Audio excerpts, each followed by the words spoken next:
Welcome to my kitchen. Today I'm going to be showing you the best way I've found to prepare some absolutely delicious pork chops. I started off with some unsweetened, delicious, organic applesauce. Poured that right in the bottom of my greased pan. And then over top of that, I'm taking some tender, juicy pork chops. Now these are a combination of different cuts out of the pork chops, so some loins and so forth. And then right beside those, let's take some crunchy, fresh, slightly sweet baby carrots, pour those on in there. We're gonna do a whole meal in one dish that my family really loved and I absolutely love and crave. I'm so happy to be making this and sharing with you today. And then next to those pork chops, you gotta get some more color and delicious, crunchy, fresh vegetables.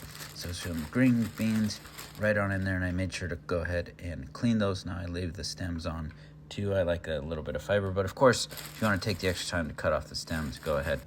And on top of those pork chops, you want to add in some seasoning. This butt rub is just what the doctor ordered. It's perfect for pork.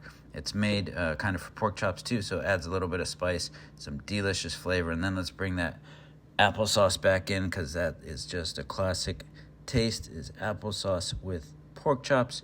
So you want to pour some back on top to really bring in that sweet apple flavor. Now I'm just going to take a fork and quickly distribute and kind of cover, make sure we got a good cover of that applesauce right over top of our pork chops. Now I like to use the unsweetened applesauce because it's got the lowest calories. It still tastes phenomenal, but just no added sugar in there.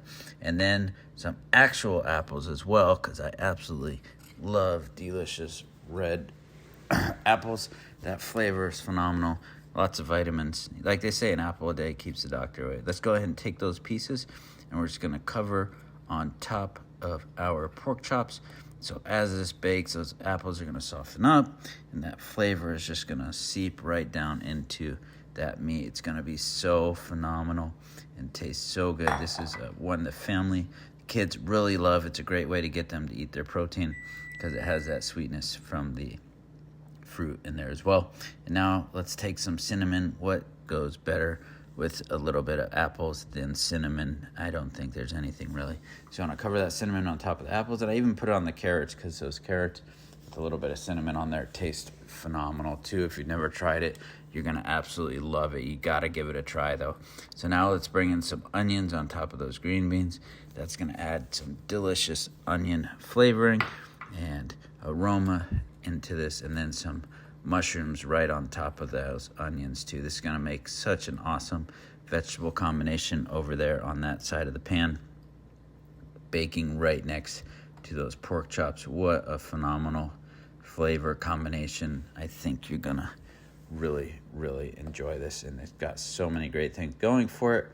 Those mushrooms are fantastic, a little bit of flavor, a lot of nutrients, and then on top of those mushrooms, just to bring this whole flavor mix home, some Pacific organic mushroom soup. I'm just going to pour that right on top. That's going to create kind of a mushroom gravy over there. And as that bakes and cooks down through those green beans and mushrooms and onions, it's going to create an unbeatable flavor concoction, so a flavor mixture over there. It's just going to be phenomenal and absolutely delicious. This is super easy. Just want to make sure you get all of my soup out of the can. Don't want to waste any of this. This stuff is so precious, so tasty. Want to get every last bit. Hey, let's check it. Oh, there's a little bit more. Okay, got to go back in there. Here we go. All right. This looks awesome, doesn't it? Now we're gonna go to the oven at 400 degrees for about 30 minutes. I'll see you when it's done. All right, the time has come. It didn't take too long. This is a pretty fast recipe, so I can't say I've been waiting all day, but you know, putting it together, I sure was getting hungry. My mouth was watering, and this smells so phenomenal. Let's get those vegetables on there. You gotta have the vegetables. I'd love to go just for the meat, but we gotta have the vegetables too. Make mom proud. All right, here we go. My favorite part, the taste test. Oh yeah, that's awesome. I gotta get one more bite. You guys have to try this. Awesome.